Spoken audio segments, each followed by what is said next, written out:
कि पता तो उनको चल जाता है ना भाई ऐसे ऐसे कोई विजुअली इम्पेयर्ड आ रहा है। Correct correct. तो सर कैसा फील हुआ? मैं फील तो जो हुआ मैं कैसे बताऊं, मेरे पास कोई वर्ड्स नहीं है। बोलते आपको इतनी ऊंचाई पे जाके डर नहीं लगा? ऑन द स्पॉट मेरे दिमाग में कुछ लाइंस बन गई, तो मैंने वाला बोलो तो शेर बोलूं? बोलते हाँ बोलिए।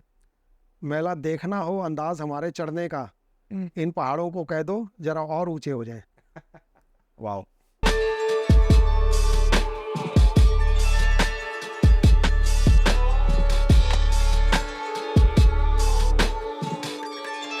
नमस्कार, welcome to another episode of रकड़ experiences your podcast.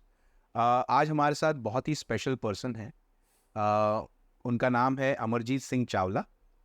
He is also known as sporty Sikh and he has many accomplishments, many things that he has achieved over the years. पर उनकी कहानी थोड़ी सी यूनिक है। थोड़ी सी यूनिक इसलिए है क्योंकि at this age he is completely blind. He cannot see, but still he is one of the leading runners, marathoners of the country. Isn't that very interesting? And isn't that something really, really great and something to admire? So I am sure कि आप आज बहुत कुछ सीख और समझ पाएंगे इस कॉन्वर्सेशन से। With this I would like to introduce mister Amarjeet Singh Chawla. Welcome to our podcast sir. Thank you. आपकी कहानी यूनिक तो है ही, राइट, बट बहुत ज़्यादा करेजियस भी है, बहुत ज़्यादा इंस्पिरेशनल है। बट शुरुआत में मैं जानना चाहूँगा कि एट द एज ऑफ 13 जब ये पर्टिकुलर कंडीशन डिटेक्ट हुआ था, उस वक्त पे आपका क्या रिस्पॉन्स था? Because I know you were young, much younger than what you are today. उस सिचुएशन की तरफ आपका रिस्पॉन्स क्या था? How did you deal with it? Was it always in your conscious के this is something that you are having, and how did you work towards with that probably some sort of a disability or impairment that you may have? तो थोड़ा सा हमको उसके बारे में बताइए, वहाँ से हम शुरू करते हैं and then we will move forward in terms of your life further. जैसे कि आपने बताया 13 साल की उम्र, लेकिन मैं उससे थोड़ा और पीछे जाऊंगा।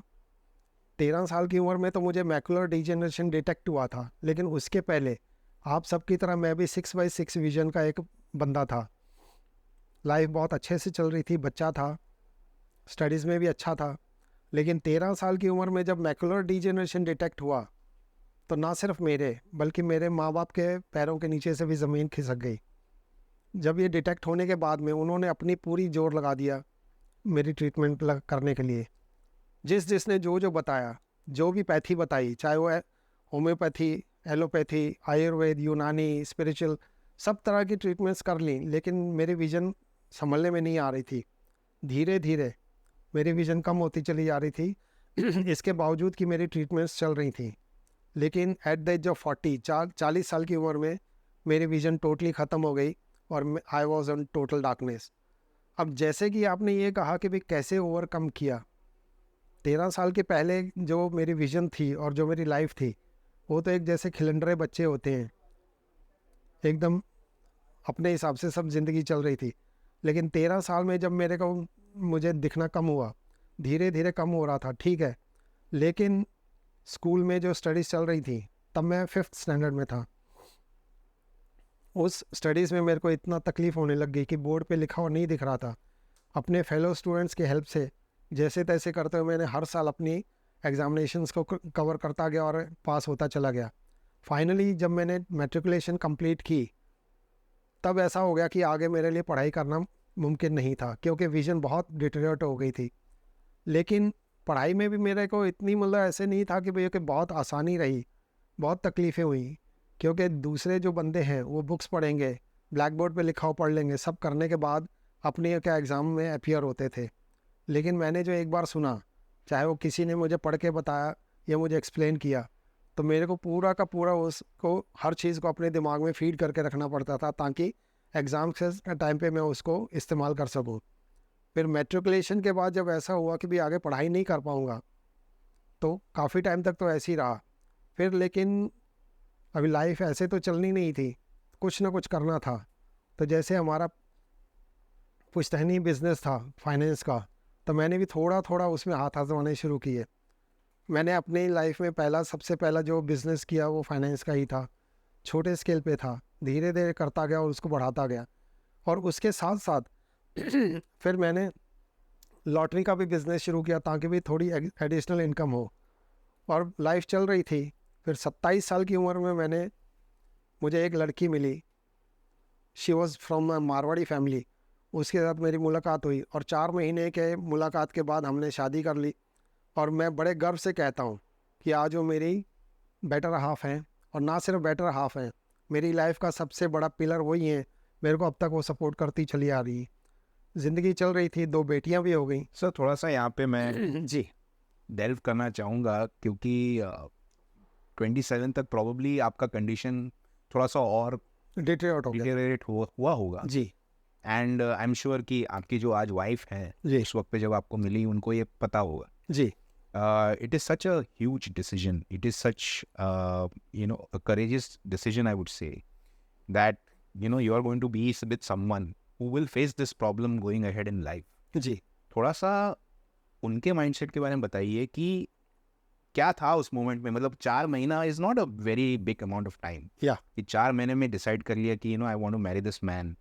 What was the magic? Magic कुछ नहीं था, ये ऊपर वाले की कृपा थी कि मेरी लाइफ में उसका मुझे साथ मिलना था। जबकि उसको ये पता तो था कि मेरी विज़न कम है, और जब उसको ये भी पता चला in the future coming time में I am going to be in total darkness, तो उसने पहले थोड़ा समय लिया, लेकिन समय बहुत ज़्यादा नहीं लिया। उसने डिसाइड कर लिया, ठीक है, जो भी हो क्या मतलब डेस्टिनी होगी उसको मैं फेस करूँगी। और मुझे इतना कहते हुए खुशी हो रही है कि उसने ना सिर्फ उसको एक्सेप्ट किया, बल्कि तब से लेके अब तक मेरे साथ वो इतने अच्छे से पेश आ रही है, इतने अच्छे से सपोर्ट कर रही है। हो सकता है कि कोई दूसरी लड़की होती तो मेरे को इतना सपोर्ट नहीं मिलता। उसका माइंडसेट जो था, वो माइंडसेट मैं ये कहूँगा कि भाई उसने एक तरह से अपनी लाइफ को दाव पे लगा दिया था। अब उस दाव को उसको क्या फ़ायदा हो या क्या नुकसान हो तो वही बता पाएगी।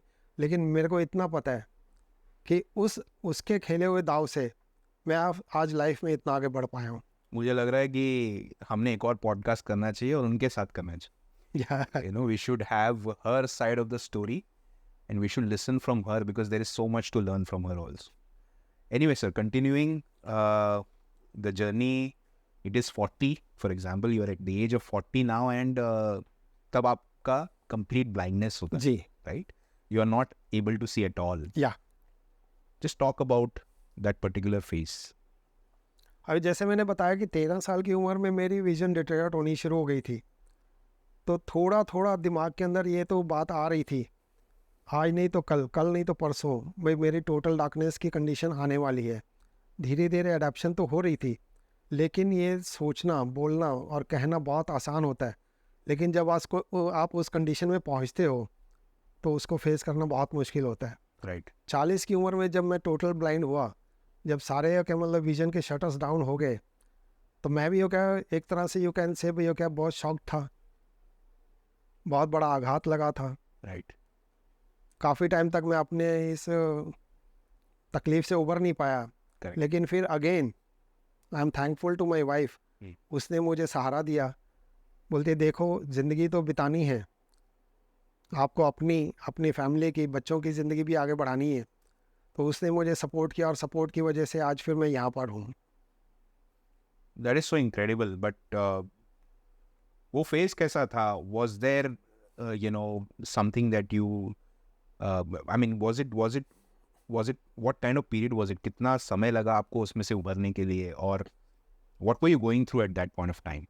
जैसे मैंने बताया कि भैया क्या उससे पहले मैंने थोड़ा थोड़ा बिजनेस भी करना शुरू कर दिया था, लेकिन जब मैं टोटल डार्कनेस में आ गया था तो कुछ महीनों के लिए तो मैंने बिज़नेस की तरफ ध्यान नहीं दिया।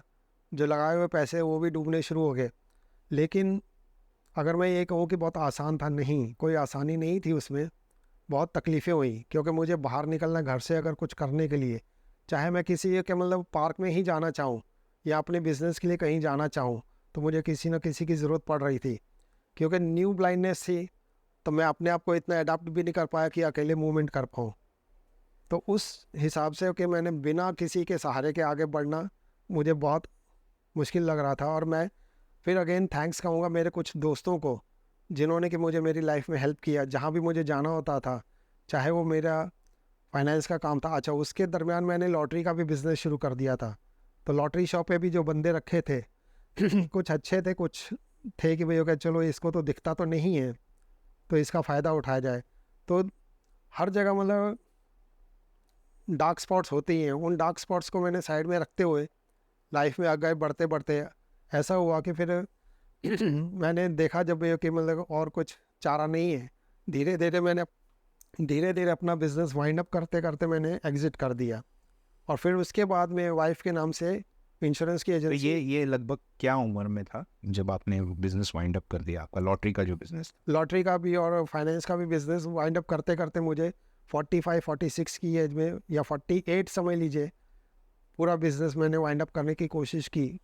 और फिर उसमें के बाद क्या इंश्योरेंस का एजेंसी ली वाइफ के नाम से, तब से लेके अब तक फिर इंश्योरेंस का काम कर रहे हैं।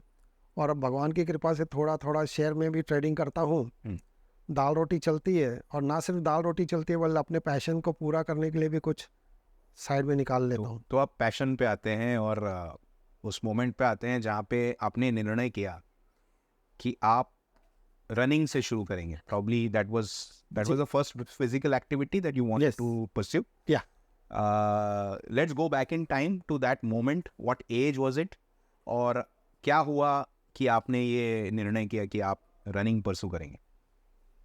अब ऐसे मैंने पहले कभी किसी एक्टिविटी में तो था नहीं, लेकिन अचानक से मेरे मोबाइल पे एक मैसेज आता है, run a marathon to raise fund for the blind.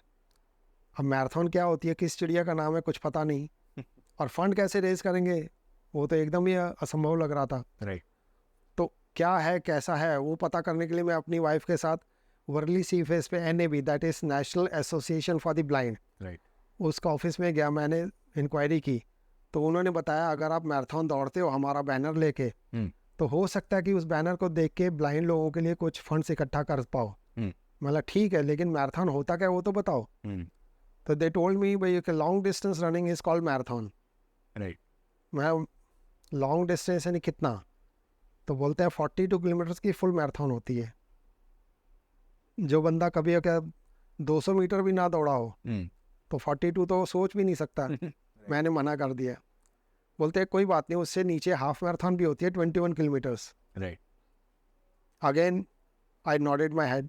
Right. तो बोलते देखो आप अगर थोड़ा इंटरेस्ट दिखाते हो, अगर आपको करना ही है तो एक कैटेगरी है ड्रीम रन। राइट। मेरा डिस्टेंस बताइए, तो बोलते हैं 7 kilometres.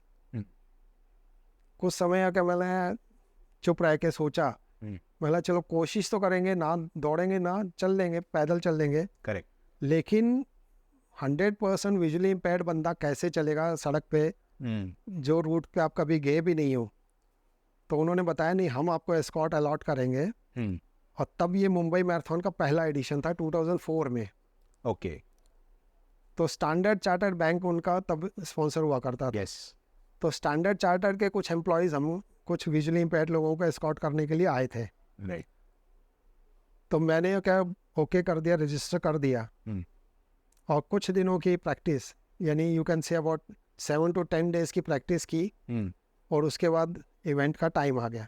In the month of February 2004 जब CST स्टेशन के सामने से आज़ाद मैदान से शुरू करना था, आई प्रे टू ऑलमाइटी, हे प्रभु मैं चल तो रहा हूँ, शुरू कर रहा हूँ, कंप्लीट कराना आपके हाथ में। राइट।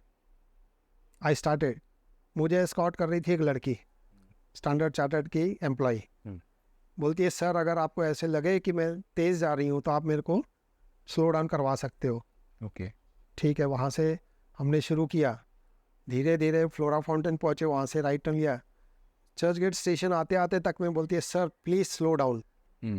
यानी जो मुझे कह रही थी मैं उसको स्लो डाउन करने के लिए कहूँ, तो she told me sir slow down, आप बहुत फास्ट जा रहे हो। ठीक है, मैंने कहा भाई तुम मुझे बताओ किस पेस में चलना है।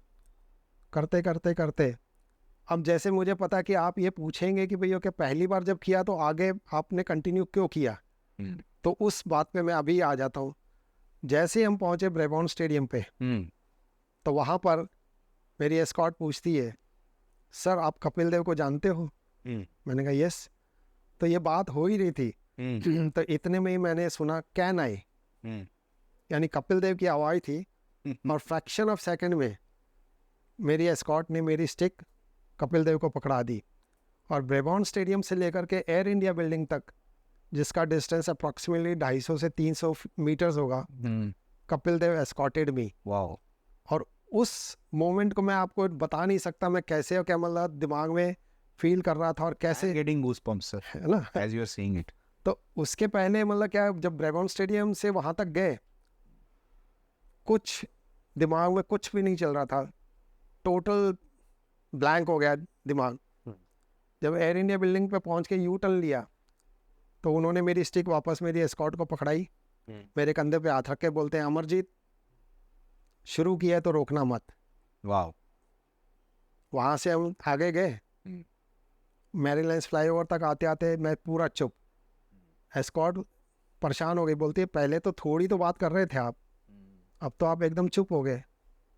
Again I was not in the zone of speaking anything. Right. जब वापस आके कंप्लीट करने के बाद फिनिश लाइन कंप्लीट की, सबसे पहले मैंने ऊपर वाले को आभार माना, थैंक्स बोला, almighty, it is because of you that I was able to complete my 7 kilometres. फिर मैंने बोला हाँ बोल बेटा, आप क्या बोल रही थी? तो बोलती है आप तो एकदम चुप हो गए। मैं बोला मुझे बताओ, तुम कभी कपिल देव को मिली हो? बोलती है नहीं सर, देखा ही पहली बार।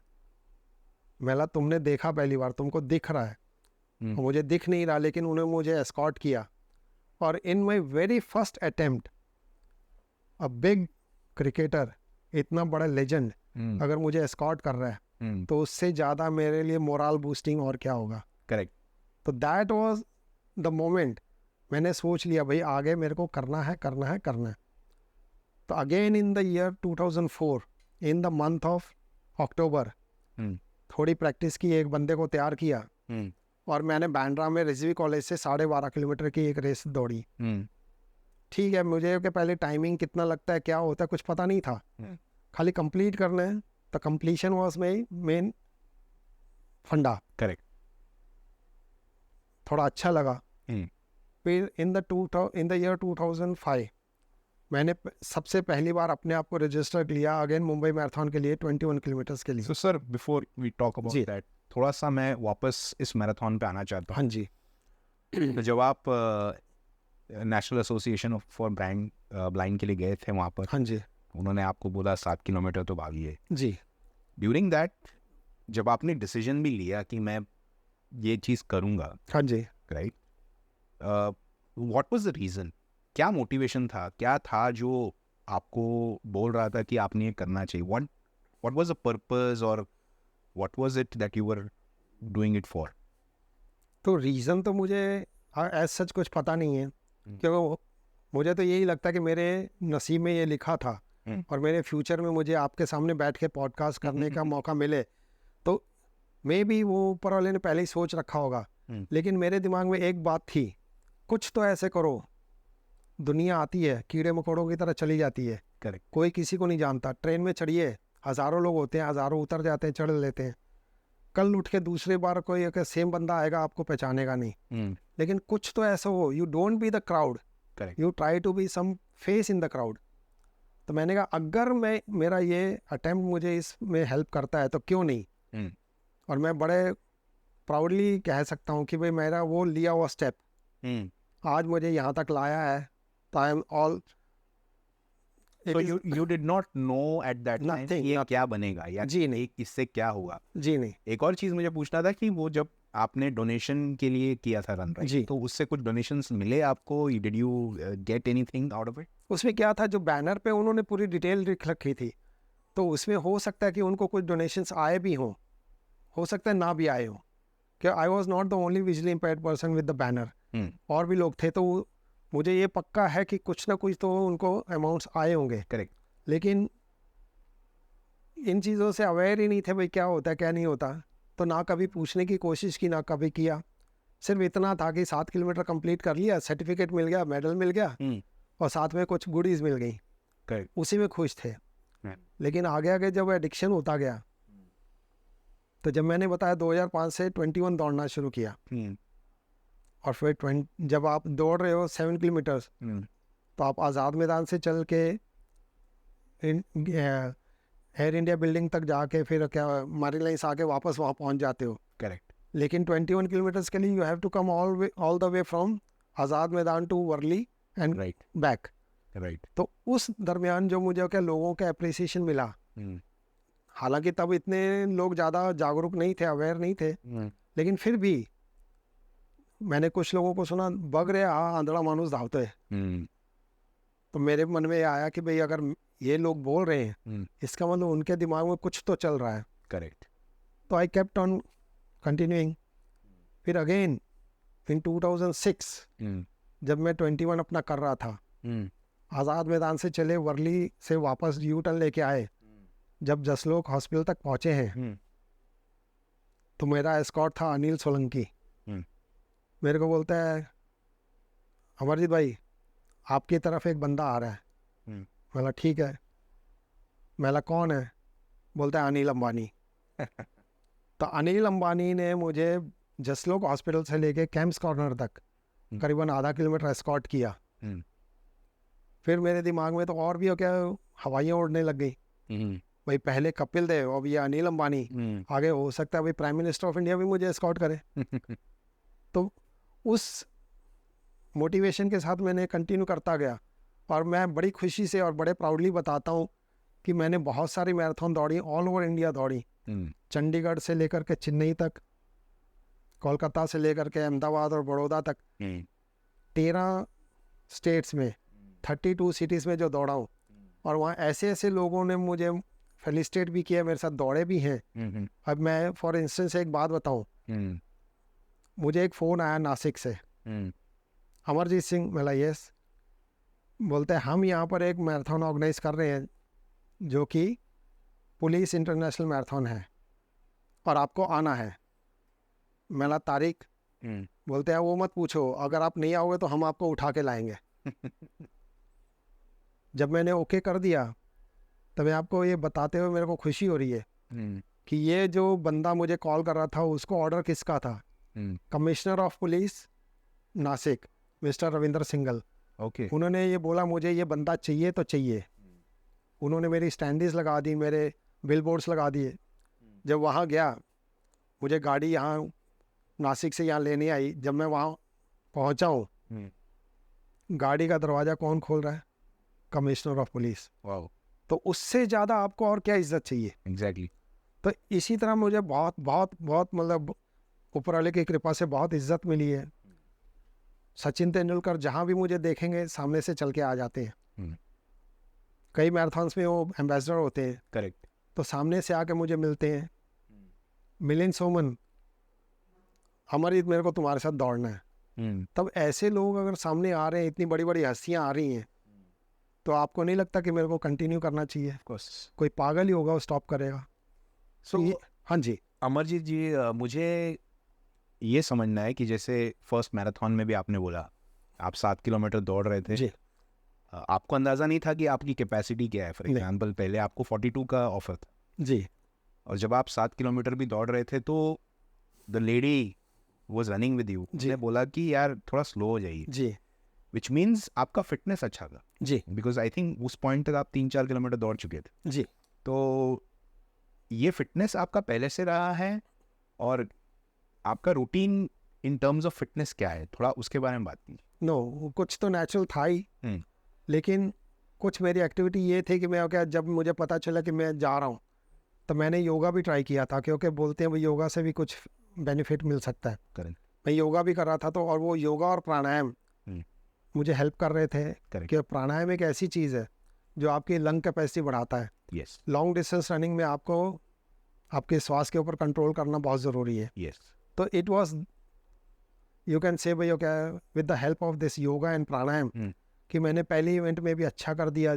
मुझे ऐसा कुछ, कई लोग बोलते हैं कि मैंने पहला इवेंट किया तो मैं हाफने लग गया, कोई हाफ नहीं रहा था मैं।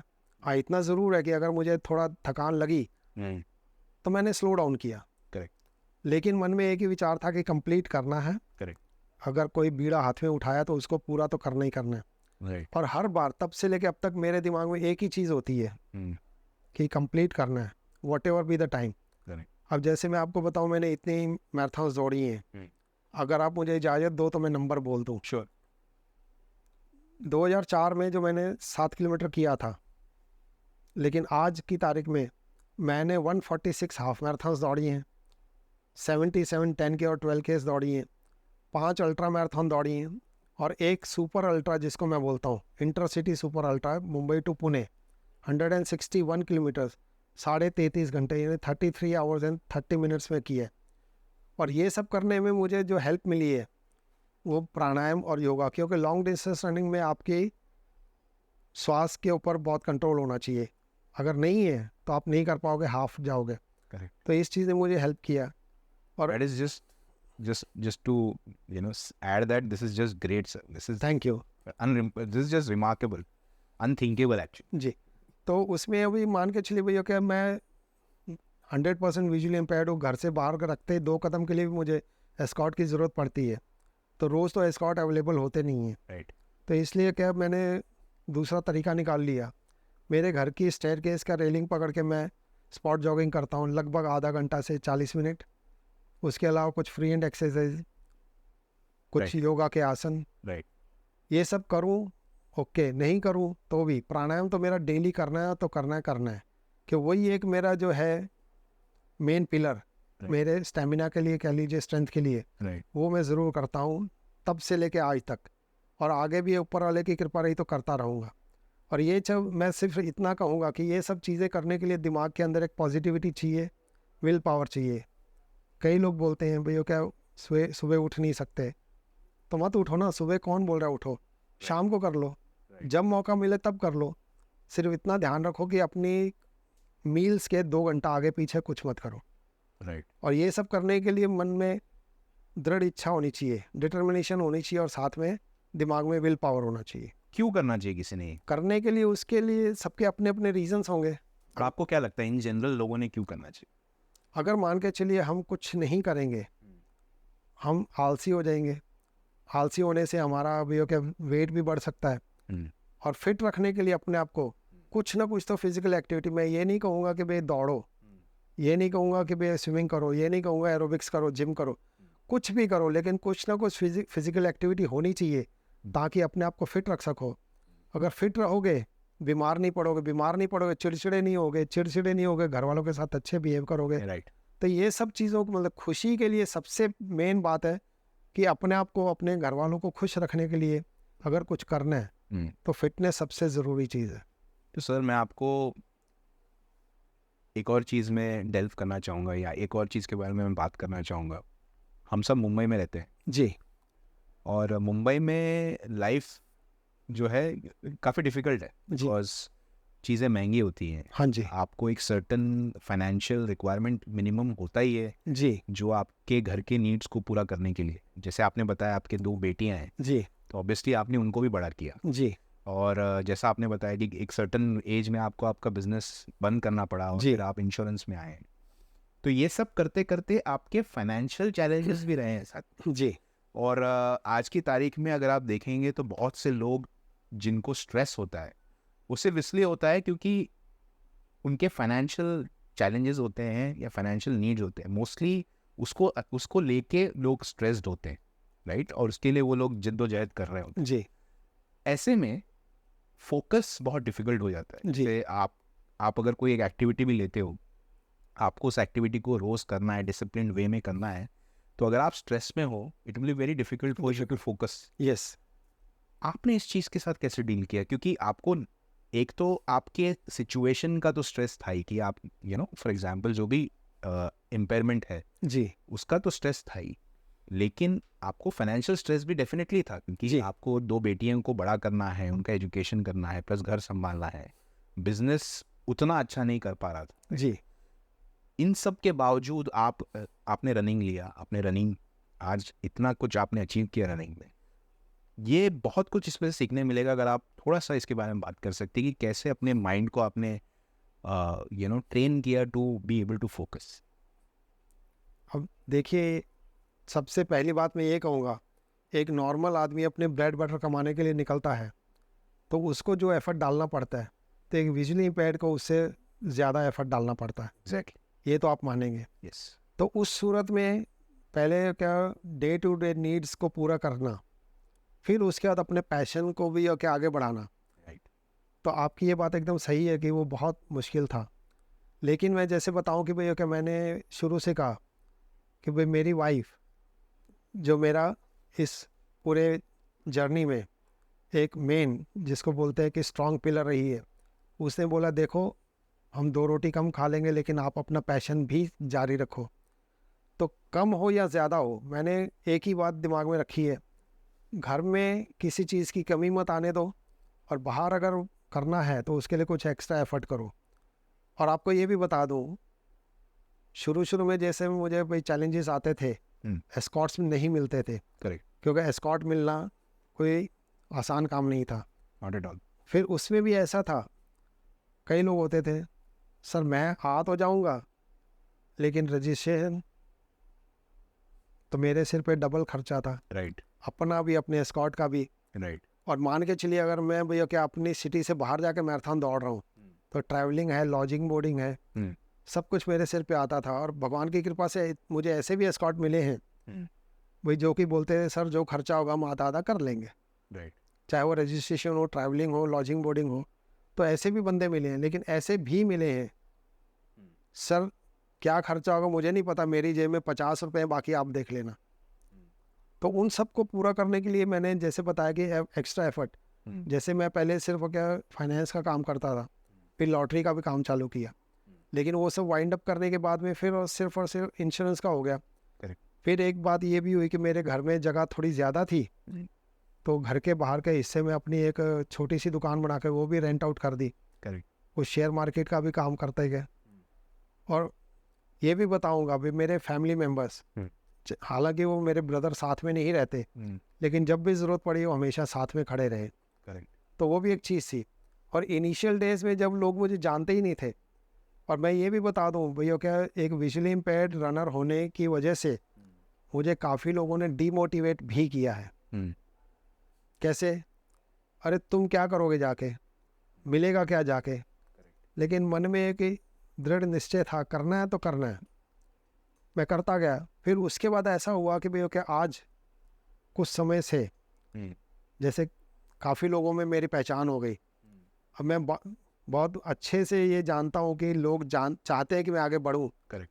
तो many of the organisers of the marathons all over the country वो मेरे को हेल्प करते हैं। कैसे करते हैं, they invite me to their events.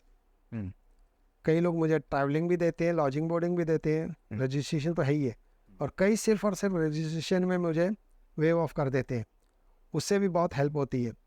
और फिर बात करें तो बीच बीच में मुझे ऐसा भी हुआ कि किसी प्रोडक्ट को प्रमोट करने के लिए मुझे कॉन्ट्रैक्ट साइन किए, तो उनसे भी हो गया मेरे को थोड़ी इनकम होती गई। और कुछ मैराथन्स में ऐसा भी हुआ कि मैं मैराथन जब कंप्लीट करके पहुंचा हूँ तो मेरा फेलिसिटेशन जब हो रहा है तो फेलिसिटेशन में ना सिर्फ ट्रॉफी, साथ में कुछ कवर में पैसे भी मिलते थे जो कि मुझे दूसरे मैराथन्स में हेल्प करते थे। Correct. तो it is mix of all things. वही कहीं पर हो क्या आपको बिटर एक्सपीरियंस भी होता है, Correct. और कहीं स्वीट एक्सपीरियंस भी होता है। Correct. तो अगर मान के चलिए हम बिटर को मन में रख के छोड़ देंगे तो आगे नहीं बढ़ पाएंगे। Correct. तो इसलिए सबको दिमाग में रखते हुए तो ये है तो वो भी है, अगर वो नहीं है तो ये भी नहीं है। Correct. तो फिर भी आज की तारीख में भी मैं अगर ये कहूँ कि उतना इजी नहीं है, ये तो सिर्फ हो गई सिर्फ फाइनेंस की बात, क्योंकि फाइनेंस सबसे बड़ा ऑब्स्ट्रक्शन है। पहले मैराथन्स होती थी 200, 500, 700 रजिस्ट्रेशन फीस होती थी। आज किसी भी अच्छी इवेंट को आप रजिस्टर करने जाओ 2000 से कम की रजिस्ट्रेशन नहीं है। तो उसमें भी अपना और अपने एस्कॉर्ट का भी रजिस्टर करना बहुत बड़ी बहुत टेढ़ी खीर है। तो ठीक है, ऊपर वाला करा रहे हैं, हम कर रहे हैं। तो फिर भी मैं ये कहूँगा आपके माध्यम से जो भी ये मुझे देखेंगे या सुनेंगे, भाई जो भी है, मैं अपनी बात भी करूँगा और दूसरा ये भी कहूँगा जो भी इस तरह के मतलब जो कुछ अचीवर्स हैं, कुछ ऑर्गेनाइजर्स को ऐसा स्टेप लेना चाहिए कि वो अपनी अचीवमेंट्स और बढ़ा सके, आगे आके हेल्प, जैसे मुझे कुछ ऑर्गेनाइजर्स ने किया हुआ है, जैसे बताया ट्रैवलिंग, लॉजिंग, बोर्डिंग सब अवेल कराते हैं। तो ऐसे करेंगे तो मैं तो ये बता दूं, अगर कोविड नहीं आता तो आज ये मेरा जो टोटल फिगर है 229 मैराथन्स का, वो आज 300 के ऊपर होता। राइट। तो फिर अगेन यही बात आएगी कि भाई अगर मान के चलिए फाइनेंशियल हेल्प मिलती रहे लोगों की, मैं ये नहीं कहूँगा कि मैं किसी के आगे हाथ पसार रहा हूँ, नहीं, लेकिन इतना ज़रूर है कि अगर मैं किसी इवेंट में जाता हूँ, अगर वो मेरी फ़ोटो यूज़ करते हैं, मेरा स्टैंडी लगाते हैं, तो कम या ज़्यादा उनको कुछ ना कुछ तो बेनिफिट मिलता ही है। डेफिनेटली। तो उसके एवज़ में, बाटर में अगर वो कुछ करते हैं तो मुझे नहीं लगता कि वो मेरे पे कोई एहसान करेंगे। करेक्ट। तो सर फाइनेंशियल चैलेंजेस एक चीज़ होती हैं, but I am sure there are other challenges also that you face. जी, थोड़ा सा उसके बारे में बताइए कि हमको क्या चैलेंजेस हैं और उनको आप कैसे ओवरकम करते हैं। घर से निकलना ही एक चैलेंज है, फिर उसके लिए भी अगर मान के चलिए मैराथन दौड़ने के लिए निकलना है तो बहुत बड़ी चैलेंज है। सबसे पहला जो चैलेंज ये होता है, to get an escort to run with you. Correct. ऐसे तो है नहीं भाई किसी का भी हाथ पकड़ा या वो मेरा स्टिक पकड़े, चलो भाई दौड़ लेंगे। राइट। 1 किलोमीटर, 2 किलोमीटर, 5 तक तो मैनेज हो जाएगा, राइट। लेकिन if you are running 21 kilometres तो उसके लिए बंदा वैसा ही होना चाहिए कि उसको भी थोड़ा इतना भी स्टेमिना होना चाहिए। करेक्ट। खैर एनीवे, मतलब स्टेमिना है नहीं है वो तो बाद की बात है, पहले तो बंदा मिलना बहुत मुश्किल। Right. अब जैसे जैसे वो आगे बढ़ते गए, पहले तो बंदे को ढूंढो, फिर उसको तैयार करो, 21 दौड़ने के लिए भी तैयार करो, राइट।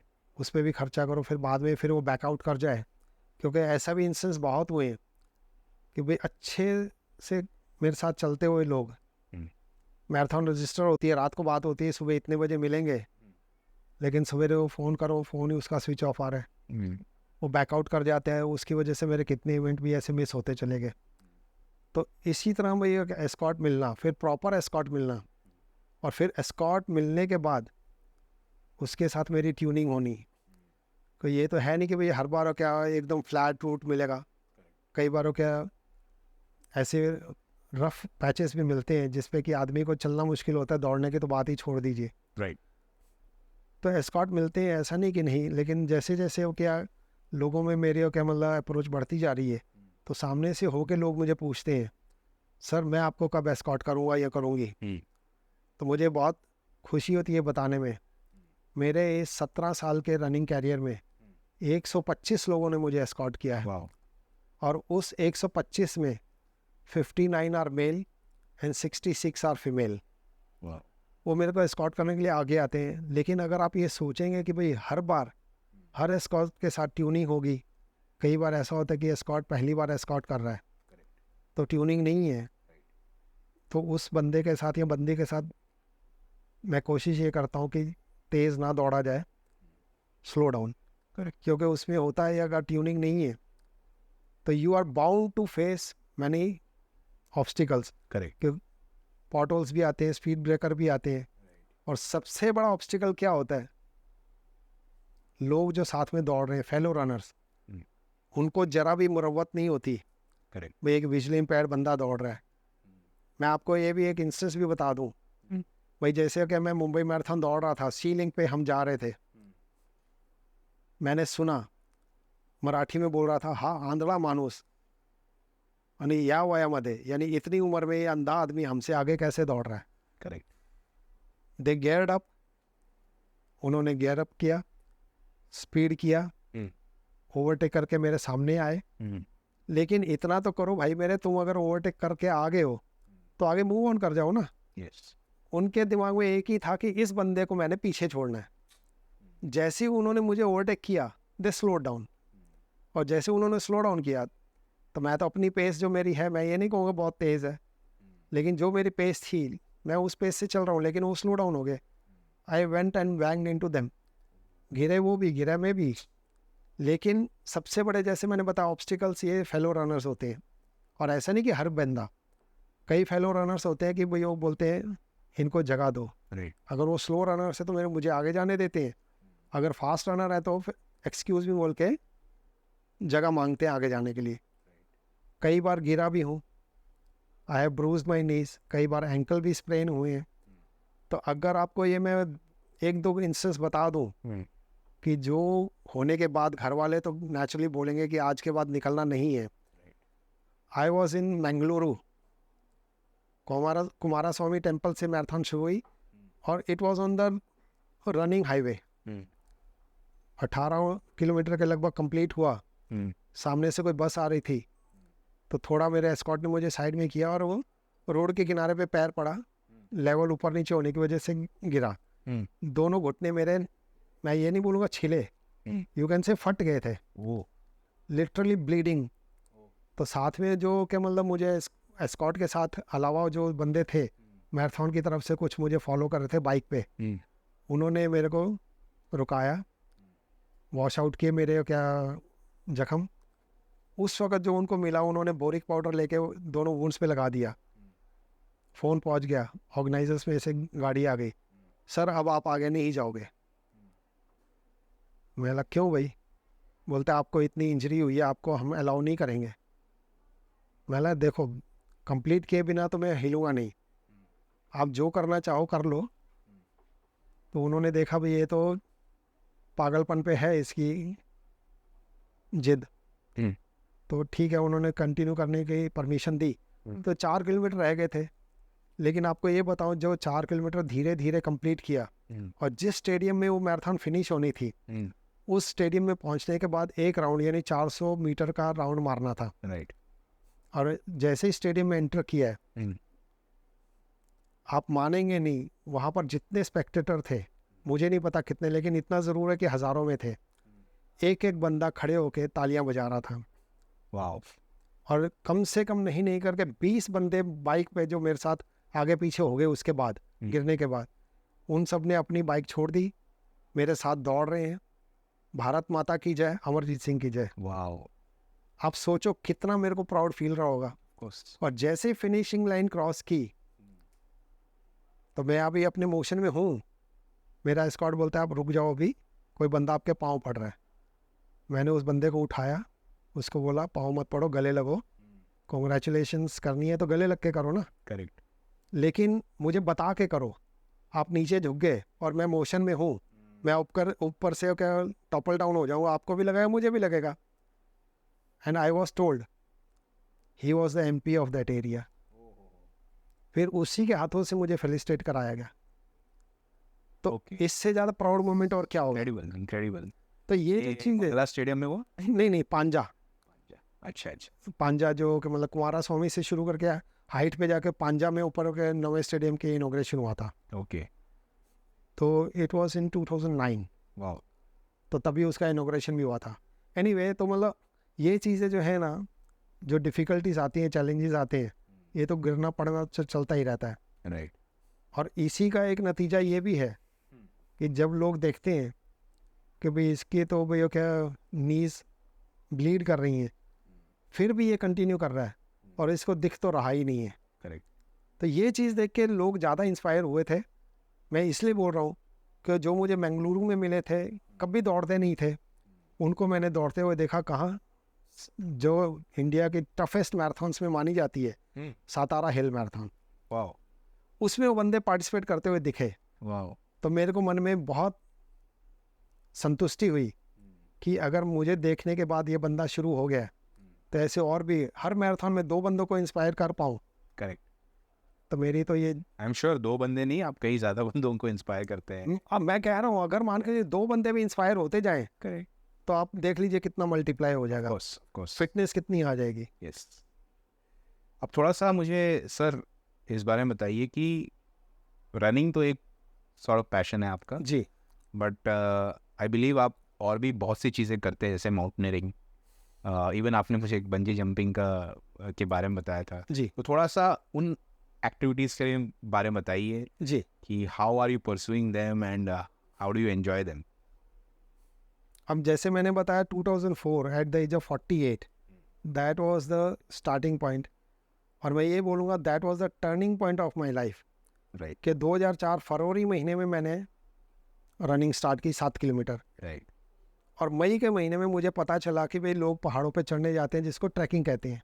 करेक्ट, सड़क पे दौड़ना या चलना और पहाड़ों पे चढ़ना बहुत अलग चीज़ें होती हैं, बिल्कुल अलग है। और ना सिर्फ अलग है बल्कि वो उसमें ज़्यादा जोखिम भी है। यस, कैसे किया है, कैसे करें, कैसे नहीं, ढूंढ ढांड के पता चला यूथ हॉस्टल। हम्म। यूथ हॉस्टल के ऑफिस में पहुंचा, भाई मुझे करना है। हम्म।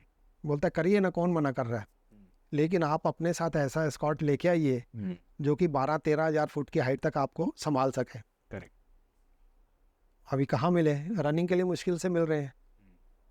तो ढूंढ ढांड करके कोई नहीं मिला, तो मेरे छोटे भाई से बात की, वो बोलता है चलो ठीक है देखी जाएगी, आप भी पहली बार करोगे, मैं भी पहली बार करूँगा। करेक्ट। तो मैंने अपने आप को रजिस्टर के लिए किया सारपास, सारपास, वाओ, जो कि हिमाचल में कसोल से शुरू होता है। यस। तो रजिस्टर किया, यहाँ से हम लोग बेस कैंप पहुँच गए। जब रजिस्टर किया तो मैंने अपना ब्लाइंडनेस का सर्टिफिकेट साथ में अटैच कर दिया था ताकि सामने लोगों को पता रहे। वहाँ पहुँचने पे मुझे उन लोगों ने अच्छे से वेलकम किया। फिर बोलते हैं देखिए आपको दिखता नहीं है, तो हम यहाँ से आपको एक लोकल लड़का एस्कॉर्टिंग के लिए माउंटेन्स में देंगे। Right. उन्होंने दिया। तो मैंने फिर अगेन ऑलमाइटी को प्रे किया, और जब ट्रैक शुरू किया, 13 दिन का ट्रैक था, भगवान की कृपा से अच्छे से हो गया। Height 13,800 foot. राइट, वो करके आने के बाद बहुत अच्छा फील हुआ। जैसे मैंने बताया भाई रनिंग की एडिक्शन हो गई, तो इसी तरह इसकी भी एडिक्शन हो गई। 2004 में ये किया, फिर 2005 में मैंने डलहौजी किया, और 2005 में फिर अगेन मैंने सरकुंडी पास किया। ओके, करते करते मैंने हिमालयस में बहुत सारे ट्रैक्स कर लिए, ग्रेट। फिर सह्याद्री में भी कुछ किए। एक डिफरेंट करने की मन में इच्छा हुई, तो जैसलमेर का डेजर्ट ट्रैक भी कर दिया। अरे वाह। फिर सह्याद्री में कौन से ट्रैक्स आपने किए हैं? भीमा शंकर किया, अरे वाह। फिर नाने घाट किया, हाँ। फिर एम पे क्या नाम है, मालसेज घाट। ओके, छोटे छोटे हैं ये, तो छोटे हैं, मतलब आप हिमालय के मुकाबले देखें तो बहुत ही छोटे हैं। करेक्ट। ठीक है, फिर क्या ये करते करते ऐसा हो गया, ठीक है यार ये तो कर लिए। फिर उसके बाद वैली ऑफ फ्लावर्स भी किया, अच्छा, और वैली ऑफ फ्लावर्स के आगे जाते हैं तो हेमकुंड साहिब गुरुद्वारा है। बिल्कुल बिल्कुल। तो वो पहले मैंने 2 बार किया हुआ था, लेकिन पोनी पे किया था, तो ये ऑन फीट करके आया। अरे वाह। तो मुझे बताया गया कि वो गुरुद्वारे के सराउंडिंग में 7 हिल्स हैं, सप्तरिंगम श्रृंखला कहा जाता है। ओके, वो 7 हिल्स के ऊपर निशान साहब, यानी ये जो आप गुरुद्वारों में जो केसरी कलर का झंडा देखते हैं, यस। वो 7 पहाड़ों पे 7 केसरी निशान साहब लगे हैं। मन में इच्छा जागी कि ये 7 निशान साहब को मैं स्पर्श करके आऊँ, लेकिन वो मन में अभी तक इच्छा है, अभी कर नहीं पाया। ओके, लेकिन कुछ बड़ा करना है। अभी वैली ऑफ फ्लावर्स कर लिया, 13,800 फुट किया, सारपास 12,000 कर लिया, 11,000 कर लिया। जब वैली ऑफ फ्लावर्स किया, फिर उसके बाद वहीं पर क्या डिसाइड किया, तो हमने अपने आप से विदाउट एनी ग्रुप हमने अपने आप को तैयार किया, और हमने गोमुख कर लिया। गोमुख कर लिया, अच्छा। फिर तपोवन भी चले गए, अरे वाह। 16,700 फुट तक चले गए। हाँ। जब इतना कर लिया तो भाई सरदार जी तो टॉप ऑफ द वर्ल्ड हो गए ना, और बड़ा करेंगे। तो 2007 में अप्लाई किया कैलाश मानसरोवर परिक्रमा के लिए, करेक्ट। रिजेक्ट। ओके, रीज़न बताते नहीं है। 2008 में किया, रिजेक्ट। तो मैंने जैसे 2009 में उन्होंने मुझे बुला तो लिया, बोलते हैं on the basis of your physical condition. मैं बोला ठीक है ना, कर लो। तो बोलते ये जो पहले आपने 5,000 भरे हैं वो वापस नहीं मिलेंगे अगर रिजेक्ट होते हो तो। मैं बोला अगर रिजेक्ट होगा तो, अदरवाइज तो ठीक है। फिर वहाँ पर उन्होंने मेडिकल चेकअप वगैरह सारे हुए, टेस्ट वगैरह हुए, क्लियर। वो क्लियर करने के बाद फिर ITBP के हॉस्पिटल में चेकअप उससे हुए स्पेशली। तो मेरे को बोलते आप जाओगे? मैं बोला हाँ जी जाऊँगा। बोलता हाइट पता है? मैं बोला बताइए। बोलता है 19,800 फुट हाइट है। मैं बोला बाकी के 200 फीट क्यों छोड़ दिया? तो ठीक है। बोलते आपको दिखता तो है नहीं। मैं बोला मेरे साथ मेरा एस्कॉर्ट जाएगा। तो वो भी फिजिकली फिट मिला, मैं भी। लेकिन इतना ज़रूर है कि जैसे ही हमको वहाँ से दिल्ली से उन्होंने वहाँ पर धारचूला तक बाई रोड छोड़ा। तो धारचूला में उनका आईटीबीपी का एक बेस है, तो वहाँ पर उन्होंने कंसेंट वगैरह साइन करवाए और वहाँ से मुझे 3 आईटीबीपी के जवान अलॉट हो गए। वाह। Up to the Lipulekh pass, yes जो कि चाइना बॉर्डर, यस वहाँ तक 3 जवान हमेशा मेरे साथ। ओके। मैं हाथ ऐसे करूँ, हाँ जी सर क्या चाहिए, इतने प्रॉम्प्ट। फिर गुंजी में 2 नाइट का स्टे था। वहाँ पर फिर अगेन ओके मतलब 16,000 फीट की हाइट हो गई, तो अगेन मेडिकल चेकअप। तो वहाँ उन्होंने सब चेकिंग के बाद बोलते आगे और मुश्किल होगा। मतलब कोई बात नहीं। तो वहाँ के जो सीएमओ थे पीएस गुंजियाल, ओके। बोलते हैं सरदार जी आपको देख के मेरे को लगता नहीं कि आप जा पाओगे। मैं क्यों लग रहा है आपको? बोलता है मेरे को ऐसे लग रहा है कि आप यहाँ से वापस आ जाओगे। अच्छा। मतलब ठीक है, इसका इलाज क्या है? बोलता है मैं आपके साथ चल के देखना चाहता हूँ। गुंजी से लेकर के लीपू लेक तक that gentleman came with me.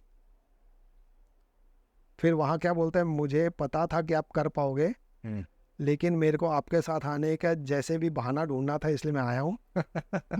और मैं ग्रेटफुल हूँ आपको कि आपने मुझे मौका दिया। वाह। वहाँ पर चाइनीज अथॉरिटीज़ को मुझे हैंड ओवर करते हुए, he can't see take care. तो मेरे साथ जो बंदा एस्कॉर्ट गया था, वो बोलता है ऊपर से नीचे उसने 3 बार देखा, चाइनीज अथॉरिटी वाला जो बंदा था। राइट। फिर उसने हाथ आगे किया मिलाने के लिए, अब मुझे तो दिख नहीं रहा, तो मैं Correct. कैसे? तो मुझे एस्कॉर्ट ने हाथ आगे करके उसको मिलवाया। उसने हाथ नहीं मिला, खींच लिया पीछे।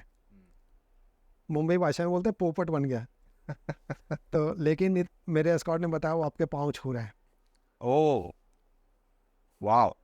तो फिर मेरे चाइनीज सोल्जर आपका पाँव छू रहा है। फिर मैंने वो क्या मतलब दिमाग में एक ही रीज़न ढूंढा इसका कि वो मेरे को हाथ मिला रहा था, पाँव पड़ रहा है। इसका मतलब वो देखना चाहता था कि मुझे दिख रहा है कि नहीं। अच्छा। मुझे ऐसे लगा। करेक्ट। फिर वहाँ से क्या वो मेरे को एस्कॉर्ट नहीं किया उसने, लेकिन मेरे को पायलटिंग करते हुए लेके गया टकला कोट तक, कि वहाँ से करीबन 20 किलोमीटर। फिर वहाँ उन्होंने पीएलए के 2 जवान अलॉट कर दिए। फिर अगेन मैं बताऊंगा कि भाई वहाँ से जो डिफ़िकल्ट चढ़ाई शुरू हुई धारचंद से डोलमा पास, जो हाईएस्ट पीक कैलाश परिक्रमा में 19,830 फुट, वो क्लियर करके जब वापस आए तो मुझे पता चला कि दुनिया का फर्स्ट ब्लाइंड हूँ जिसने क्लियर किया है। And that is the record on my name. Great. कि भी इधर मुझे आईटीबीपी के जवान लीपू लेक पास तक और उधर पीएलए के जवान, उन्होंने मुझे ऐसे एक हथेलियों पे रखा है, जरा भी तकलीफ नहीं होने दी। और मेरा एस्कॉर्ट मेरे को बोलता है अगर ये नहीं होते तो मैं नहीं करवा पाता। तो अगर एक आपका पैर फिसला तो आप 10,000 फीट नीचे जाओगे, बॉडी नीचे जाएगी, आप कहाँ पता नहीं। तो ऊपर वाले की कृपा से हुआ, जब अल्मोड़ा में वापस पहुँचे हैं उत्तराखंड में, तो वहाँ पर वो क्या ये प्रेस वालों ने घेर लिया। कि पता तो उनको चल जाता है ना भाई ऐसे ऐसे कोई विजुअली इम्पेयर्ड आ रहा है। Correct correct. तो सर कैसा फील हुआ? मैं फील तो जो हुआ मैं कैसे बताऊं, मेरे पास कोई वर्ड्स नहीं है। बोलते आपको इतनी ऊंचाई पे जाके डर नहीं लगा? ऑन द स्पॉट मेरे दिमाग में कुछ लाइंस बन गई। तो मैंने वाला बोलो तो शेर बोलूं? बोलते हाँ बोलिए। मेला देखना हो अंदाज हमारे चढ़ने का, इन पहाड़ों को कह दो जरा और ऊंचे हो जाएं। वाह। और ये लाइनें पढ़ी दिल्ली तक। और जब मैं दिल्ली वापस आया, अच्छा अगेन ये बता दूं, इतना बड़ा एक्सपीडिशन किया, कहीं से मुझे 2 रुपए की हेल्प नहीं मिली।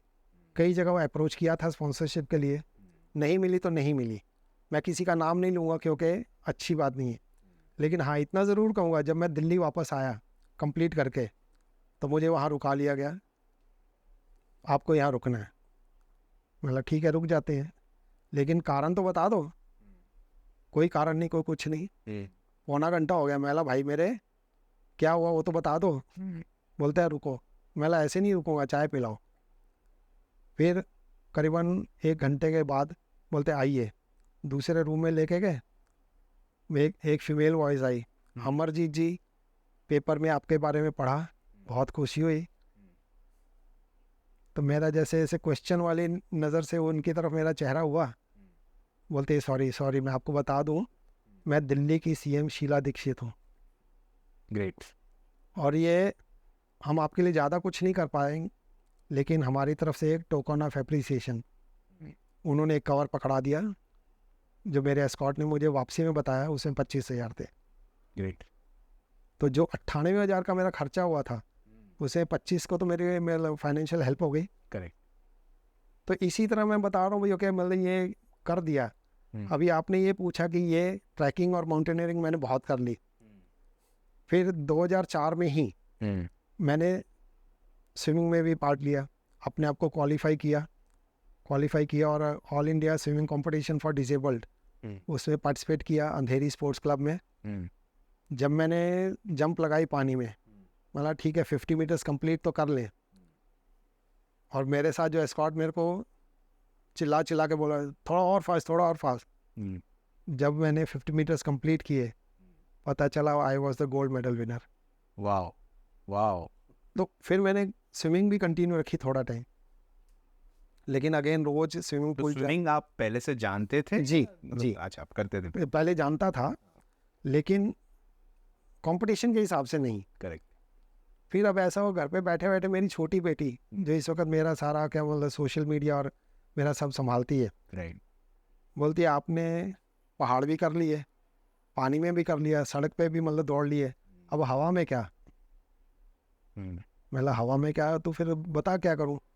ढूंढ ढांड के हमने निकाला तो पैरामोटरिंग का पता चला। तो पैरामोटरिंग में क्या है कि भैया क्या एक ओपन एयरक्राफ्ट है, पैराशूट के सहारे ऊपर जाएगा, पीछे मोटर है, आपको ले जाएगी। करेक्ट। उसमें उतना मतलब रिस्क नहीं है, तो उन्होंने अलाउ कर दिया। ठीक है, तो मैंने 2019 में वो भी कर दिया। फिर और भी कुछ करें, तभी 1.5 साल पहले 5 दिसंबर 2021 में बंजी जंपिंग का पता चला। तो वहाँ उनको बोला, फ़ोन किया, बोलते नहीं आपको अलाउ नहीं करेंगे क्योंकि आपको दिखता नहीं है। मैं आता हूँ फिर देखते हैं। मैं पूना चला गया, वहाँ जाके वो लड़की थी, बोलती है सर ऐसा कैसा आपको दिखता नहीं। मैं देखो आ गया हूँ, नहीं करवाओगे तो मैं लिफ्ट में ऊपर जा रहा हूँ, बिना रस्सी के कूद जाऊँगा, करवाना नहीं करवाना तुम्हारे हाथ में। उन्होंने रजिस्टर किया, पूरा टेस्ट वगैरह किए, वेट वगैरह लिया, क्योंकि रोप वेट के हिसाब से लगाते हैं। करेक्ट। तो ठीक है, बोलती है जैसे जैसे मैं बोलूँगी वैसे ही करना है। मैं एक एक वर्ड जैसे तुम बोलोगे वैसे ही करेंगे। बोलती है देखिए मैं किसी के लिए जाती नहीं, लेकिन मेरी सुपरविजन में ही आपको करवाऊंगी जंप। किया, ऊपर गया 197 feet, wow. That is 60 metres. Yes. तो साथ में जो बंदा जा रहा था उत्तराखंडी था, बोलता मैडम आप उनको हाइट क्यों बता रहे हो? बोलते हैं उनको पता होना चाहिए ना विकी साइड पे कूदेंगे वो। यस। तो जब ऊपर हो क्या पूरी तैयारी हो गई, बोलती है सर रेडी, वो 3 2 1 बोले उससे पहले तो मैं निकल लिया। और फिर जब नीचे के मतलब आए तो रस्सी नीचे ऐसे ऊपर बाउंस होती है क्योंकि इलास्टिक होती है ना। करेक्ट। तो लोग सीटियाँ बजा रहे हैं सब। मेला सिर्फ चिल्लाओगे या फोटोआँ भी खींचोगे? मैं मस्ती कर रहा हूँ, और दूसरे जो जंपर थे, कई लोग चिल्ला रहे हैं, कईयों के तो रोना निकल रहा था। फिर जब नीचे उतर के आया तो वो बोलते हैं सर आपके साथ हमको एक वीडियो बनाना है। मैं वीडियो बनाओगे मेरी फीस माफ़ करो? क्या उन्होंने 1 रुपये का मेरे को वेव नहीं किया। करेक्ट। इवन मेरा जो वीडियो बनाना था ड्रोन से, उसका भी पैसा उन्होंने लिया। मतलब ठीक है पैसे लो, लेकिन क्या मेरा वीडियो बनाना है तो ये सब वेव ऑफ करो ना। ठीक है, बोलते नहीं हो क्या हमारा भी रिकॉर्ड बन गया, किसी ब्लाइंड को जंप कराया, आपका तो बना ही बना। तो again it is a world record on my name. I am the only visually impaired person in the world to jump from 197 feet. Wow. तो ये सब करते करते अभी मन में और बड़े बड़ी इच्छाएं हैं। अगर एडवेंचर स्पोर्ट्स की बात करें तो बड़ी बड़ी पीक्स जो हैं वो स्केल करनी है। अगर कोई प्रॉपर जैसे कि मान पहले तो सबसे पहले करेंगे EBC Everest base camp. Okay. फिर उसके बाद किलिमंजारो जाएंगे साउथ अफ्रीका। फिर अगर समझो करते करते अगर ऊपर वाले ने कृपा की और इतना अपने में स्टेमिना रहा और उम्र रही, तो I will try to be on the top of the world. Wow, that is an incredible. 8488। मतलब ये सोचना ही बहुत बड़ी बात है, मतलब कि आप माउंट एवरेस्ट पे जाना चाहते और फिर वो वहाँ से फिर वैसे वापस नहीं आना है, हो। फिर वहाँ से बंजी जंप करके आना है ना। आई एम नॉट श्योर अभी माउंट एवरेस्ट नहीं, वो अलाउड ही नहीं है ही नहीं ना। फिर उसके अलावा जो है, जो पॉसिबल है, that is sky diving. Okay. तो वो तो वेरी नियर फ्यूचर में। देखो, हर चीज़ में पैसा लगता है, और हर चीज़ में पैसा लगता है, और छोटी अमाउंट भी नहीं लगती, बड़ी अमाउंट्स लगती हैं। करेक्ट। और फिर मैं जहाँ भी कराएंगे वहाँ जाने के लिए आना जाना मेरे 2 बंदों का करना पड़ेगा। जंप के लिए मैं अकेला ठीक है, लेकिन आने जाने के लिए 2 बंदों का रहेगा। तो वो सब देखते हुए फैक्टर्स को, फिर अगेन रिवर राफ्टिंग है। लोग बोलते हैं कोलाड़ में कर लो। मेरा कोलाड़ में जो नदी है कुंडालिका, मज़े मज़े से चलती है, कोई उसमें मतलब क्या वाटर करंट नहीं है। करना है तो ऋषिकेश में जा करो, ताकि उछल उछल के आगे चलें। Right. तो ये सब चीज़ें हैं। और फिर उसके बाद और जो कि मैं ये चाहता हूँ कि भाई इतना सब कर दूँ।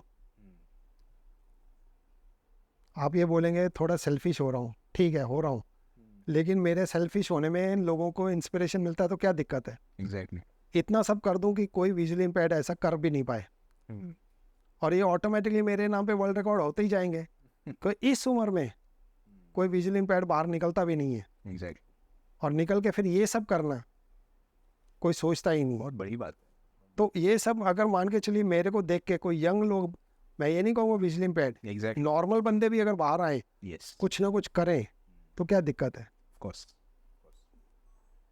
तो इस मोमेंट पे मैं चाहूँगा कि आपकी वाइफ भी इस डिस्कशन में थोड़ा सा ज्वाइन हो जाए। No problem. थोड़ी सी चीज़ें उनके पास से भी हम सुने उनसे No problem. कि उन्होंने कैसे, because she is also very important factor here. तो यहाँ पर मैं ये ऐड करूँगा भाई, ओके, ये सब चीज़ें जो पॉसिबल हो रही हैं, चाहे वो चाहते हुए ना चाहते हुए, घर वालों के सपोर्ट के बिना नहीं होता। Correct. And I am very much thankful to my family. मेरी बच्ची, अच्छा ये भी बता दूँ, मेरी छोटी बेटी ये सब संभालती है, लेकिन मेरी बड़ी बेटी, उसने सरकुंडी पास में मुझे एस्कॉर्ट किया था, वाओ। 13,100 फीट। राइट।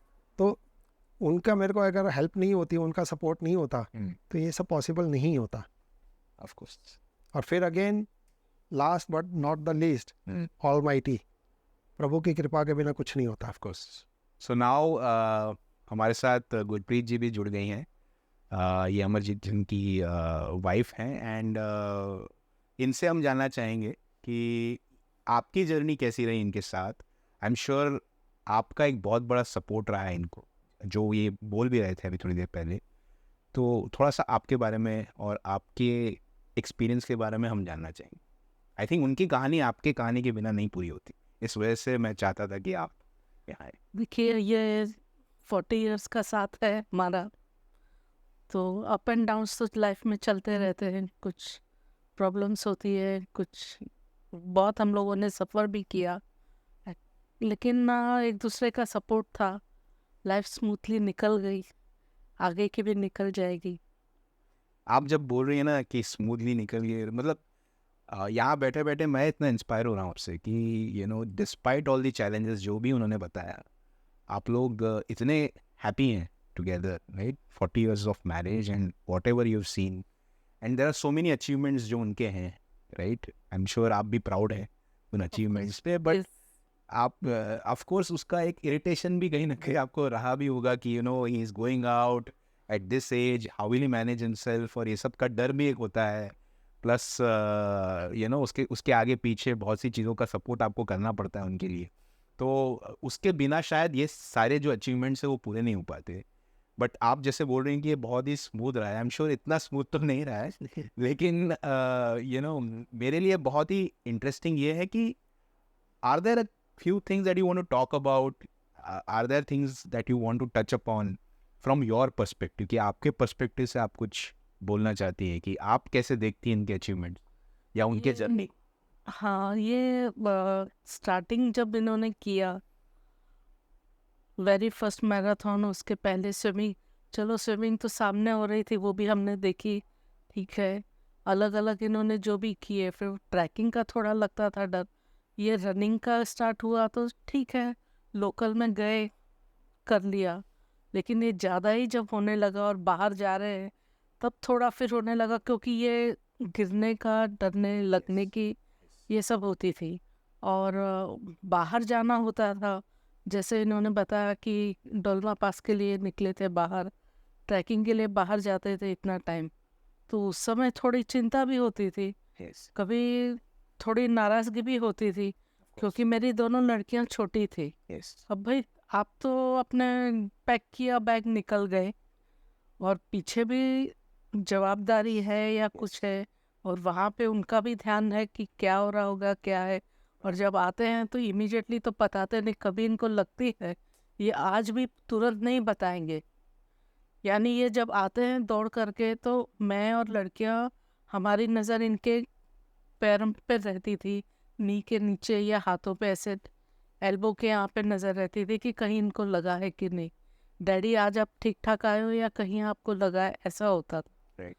अब धीरे धीरे क्या है कि उसके बाद में तो ये सोशल मीडिया वगैरह भी आ गया, सब नेट पे भी बच्चे भी बड़े हो गए, अब वो सब देख रहे हैं और ग्रुप भी बनता गया, लोगों में भी और क्रेज आने लगा दौड़ने के लिए, रनिंग के लिए बहुत अवेयरनेस भी हो गया और एक शौक भी पब्लिक में आ गया।